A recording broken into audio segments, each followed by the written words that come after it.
Oh, tous les jours, il y en a une Le nouvelle, grand direct j'adore. des médias sur Europe 1. L'œil de Guillemette.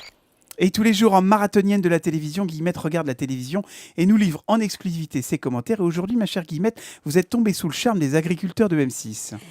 Oui, parce qu'en fait, hier soir, j'étais invitée à un apéro, Le Bonheur est dans le pré.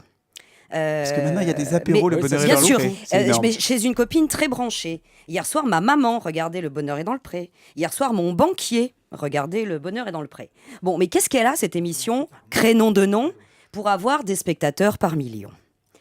Parce qu'une émission qui commence systématiquement par la sucrerie chantée par James Blunt, Ça, on Maël- n'en peut plus, c'est vrai. hein, voilà, bon, ça donne plutôt envie de se jeter sous une moissonneuse-batteuse. Bon.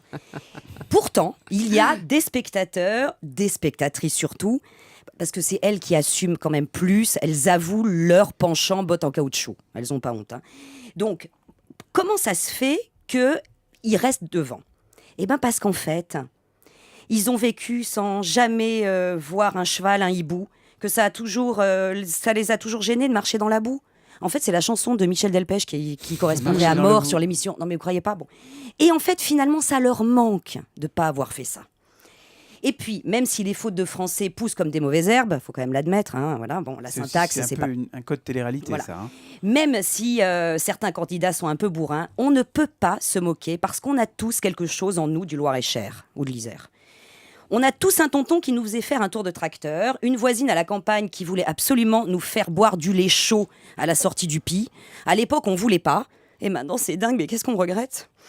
Et puis, on veut batifoler dans le foin, sans fond de teint. On veut être nature, on veut pouvoir poser franco les vraies questions et avoir franco les vraies réponses. Et puis, on veut aussi, ça c'est un petit fantasme, pouvoir se crêper le chignon avec des copines dans un supermarché pour savoir si on est huile d'olive ou beurre. Mais c'est important de savoir ce genre de choses. Il faut savoir aussi si les bleus de travail, ça nous va, si ça grossit pas. On est complètement scotché de savoir que des types qui portent des chapeaux de cow-boy, ben, ça peut être sympa. Et que des types comme Mathieu, qui est un peu taiseux, etc., qui est complètement coincé entre les deux candidates, là, ben en fait, il est quand même aussi beau qu'un candidat de la Nouvelle Star. Vous avez vu ses yeux?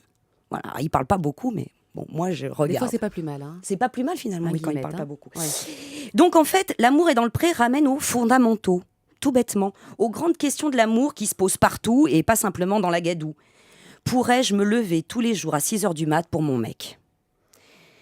Sera-t-il séduisant en velours côtelé? Ai-je envie de regarder avec lui les saisons passées, dans un coin paumé, sans connexion 3G? Nous sommes tous des petits exploitants récoltant de l'amour. Merci, Guillemette.